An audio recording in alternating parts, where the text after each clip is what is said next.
ওকে, তেল নিয়ে কথা বলতে যাচ্ছিলাম। বাংলাদেশে বর্তমানে তেলের ব্যাপক সমস্যা চলছে। তো দেখা যাচ্ছে যে সরকার একরকম কথা বলতেছে, সরকারের মন্ত্রী পরিষদ বলতেছে বা ওই জায়গার যারা ঊর্ধ্বতন কর্মকর্তা তারা বলতেছে যে তেল মজুদ আছে বা তেলের কোনো সমস্যা নাই। কিন্তু অপরদিকে বাস্তব বিষয়টা দেখা যাচ্ছে ভিন্ন, যে প্রত্যেকটা পাম্পেই প্রচণ্ড পরিমাণে লাইন, তেল জন্য সবাই খুব দাঁড়িয়ে আছে, তেল অনেকে পাচ্ছে না, অনেকক্ষণ ধরে দাঁড়িয়ে তেল পাওয়া যাচ্ছে না। তো আসলে দুইটার একেবারেই ভিন্ন চিত্র।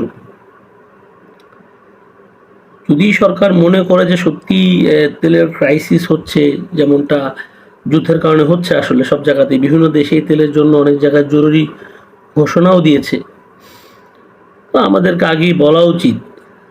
তাহলে আমরা আগে থেকেই যার যার মতো প্রিপারেশন নেব। কিন্তু ব্যাপারটা যদি হাইড করে রাখা হয়, আমরা মনে করি আসলে এইটা সঠিকভাবে হচ্ছে না। আর পাশাপাশি এদিকে ইও দেখা গেছে যে বেশ কয়েকদিন আগে আমরা নিউজ দেখেছিলাম যে রাশিয়া থেকে সরকার তেল নিতে চাচ্ছে। তো এইটারও কোনো আপডেট আমরা পাই নাই।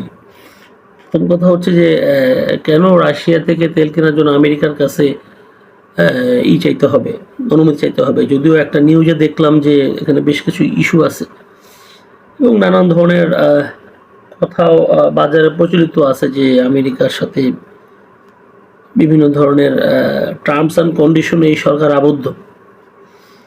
তো রাশিয়ার কাছে তেল কিনতে হলে তাদের মানে ইউএস এর কাছে অনুমতি চাইতেই হবে। আমার কাছে মনে হচ্ছে যে এই বিষয়গুলো খুব যত দ্রুত সমাধান না করা হবে, তো আমাদের দেশ একটা বড় ধরনের ইস্যুর মধ্যে পড়ে যাবে।